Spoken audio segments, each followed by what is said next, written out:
Welcome to Pimpy's Investment Chat, where we keep investment talk simple. And here's your host, Pimpy. What is going on out there, peeps? Yes, somebody's got the power. Did this most powerful man of Iraq stop a possible civil war? It sure the heck appears that way. Me and Nader had mentioned and kicked around the idea that a civil war might break out. I said there's always a possibility, and sure enough, it started to head in that direction until a very powerful man interfered. So it looks like it took divine intervention by a very powerful and influential man to stop a possible civil war. It isn't just happening here in Iraq. Now you got France. Their protesters are going crazy over there. There's another country where their protesters are rising up. All of them wanting to stop the World Economic Forum's Great Reset. I love it. But let's see how good this bowls over, because part of the World Economic Forum's plan is that governments are going to get overthrown and people are going to start making this type of rebellion. But I'm not sure how they're going to handle it. But that's something totally different. Anyway, Sistani got involved of our man's plan. Now, look, I'm not a full supporter of everything that Sauder does. I support the fact that he is taking a nationalist approach, as all nations should at this moment. And that is, all the nations around the world should first focus on their own people first and foremost. You have the United States sending over trillions of dollars to Ukraine, but we got a ton of homeless people here, a ton of people starving, energy crisis, we got a food crisis. Of course, that was all created by the World Economic Forums, but nonetheless, you can tell that the countries are more focused on the elimination of people than they are the preservation of people. Watching Sauder take a stand for the Iraqi people, I like to believe that's what he's doing, and I still believe this day. So he was ready to head possibly into a civil war. He was ordering people into the green zone. We were that close until Sistani interfered. Before we continue, do me a favor, hit a thumbs up button. If you're not a subscriber, please do so, because when you do, it helps out the channel, and I certainly do appreciate it. If you're thinking about buying gold and silver, and a lot of people are doing exactly that to keep themselves out of the system. When you go to buy your gold and silver, go to our friends over at Money Metals Exchange. The link is down below in the description. If you're a first-time buyer and you spend more than $100, use promo code Pimpy, P-I-M-P-Y, and you will get a free half ounce of silver.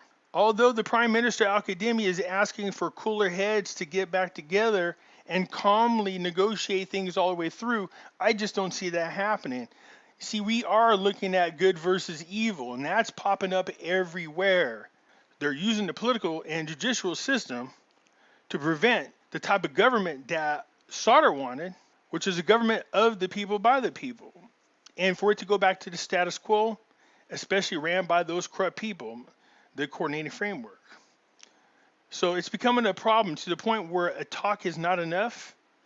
There's people wanting to just get it on, winner take all, in countries everywhere.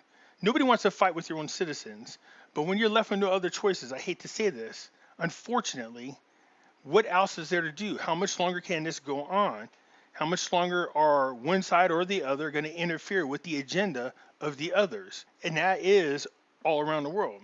So I heard all kinds of rumors and stories that other gurus were saying that, hey, this money is being put aside for the new exchange rate and everything else without actually doing the research.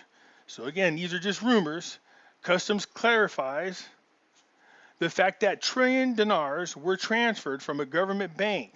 It said the General Authority of Customs issued on Thursday evening a clarification regarding the transfer of $1 trillion from a government bank account without the Ministry of Finance and Customs entering it into the state treasury. The authority stated that in a statement to the news, as we show the promoters of this news the need to be accurate in transmitting information and extracting it from the source in light of the conditions the country is going through, and that all that was transmitted is untrue.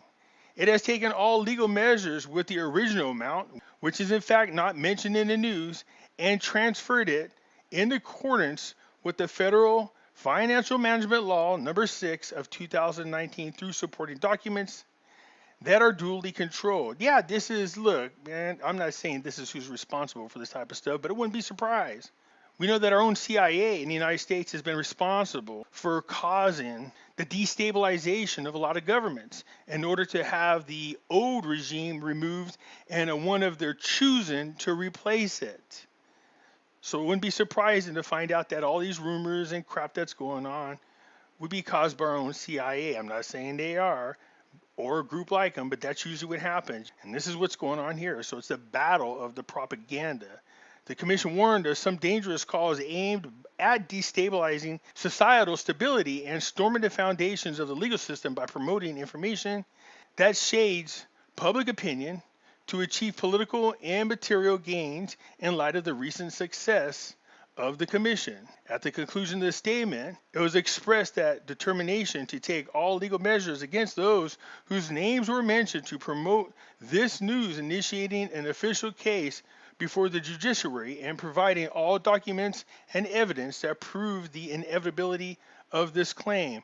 Now, again, just like any other issue with the courts, it just depends on who it is that's being accused. If it's the people that's part of this agenda, nothing will happen to them. Just like here in the United States, the Democrats can literally go around murdering people and nothing happens to them. They get let out of prison. So it really just depends on what side of this movement that this falls on. If it's Maliki and his people, of course, they got somebody within the judiciary courts that will prevent any actions from being taken against them. Case in point, have we seen any arrest or has anything been done about the recording of Maliki making threats about solder? Nope. And as a matter of fact, you don't even hear about it in the news anymore. This is what I'm talking about. Had it been the other way around, oh boy, how did they still be talking about it months later? So here you have it, the most powerful man in Iraq. How did Sistani stop Sauder's escalation in the green zone? Respect, that's what it is. I need to put some respect on my name. Yeah, that's right, buddy. You better put some respect on that name. So news agency reported the Supreme Religious Authority, al-Sistani, as the strongest man in Iraq, noting that his position behind the scenes prevented the outbreak of a civil war in the country. Man, I still feel like I might be heading that direction. I really do, but I'm glad that Sistani has the ability to put a stop to it if that's the case. Stated that when an announcement by the cleric pushed Iraq to the brink of civil war last week, only one man had the ability to prevent it. The Iraqi Shiite cleric, Grand Ayatollah Ali al-Sistani, 92, who once again proved to be the strongest man in the country. You dang skippy doodah, that's when you respect the holy man. Whether you agree with his religion or not, that's not the point. But to be a holy man and have that kind of influence, that's admirable. He continues, Sistani did not issue a public comment regarding the unrest that erupted in the streets of Iraq. However, government officials and informed Shiite sources say that only Sistani's behind-the-scene position defused the disaster. Said the events of the bloodiest week in Iraq in nearly 3 years shows limits of traditional politics in a country where the power to start and stop wars lies in the hands of clerics, many of whom have ambitious ties to Iran, the neighboring Shiite power. I think that goes without saying with a lot of wars.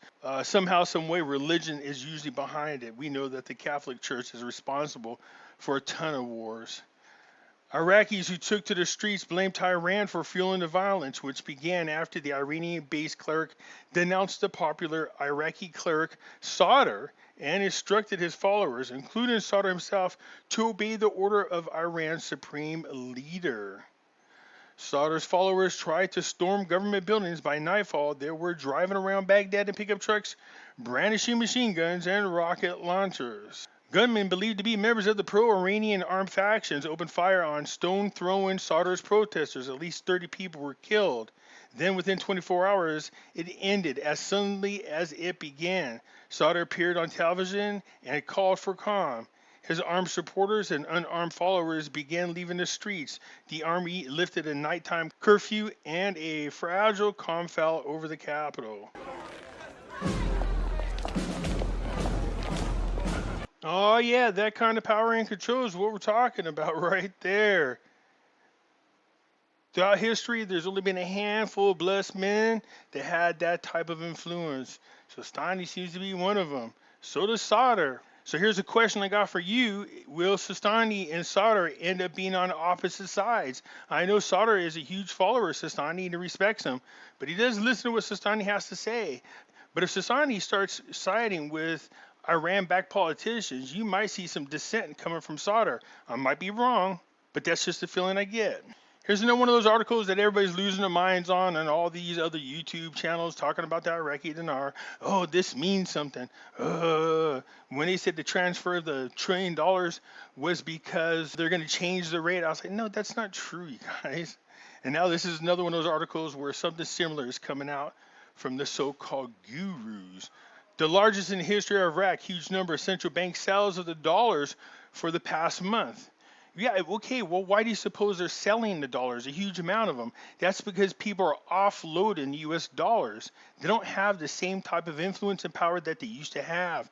As a matter of fact, the US dollar continues to lose more and more value as more and more countries ditch the dollar. Iraq is one of them. So this shouldn't be surprising at all. But in this particular case, this is interesting because it looks like something fishy is happening. It says right here, the economists revealed a frightening figure for the central bank's dollar sales for the month of August, while the bank sold $5,530 million, which is the largest in the history of Iraq.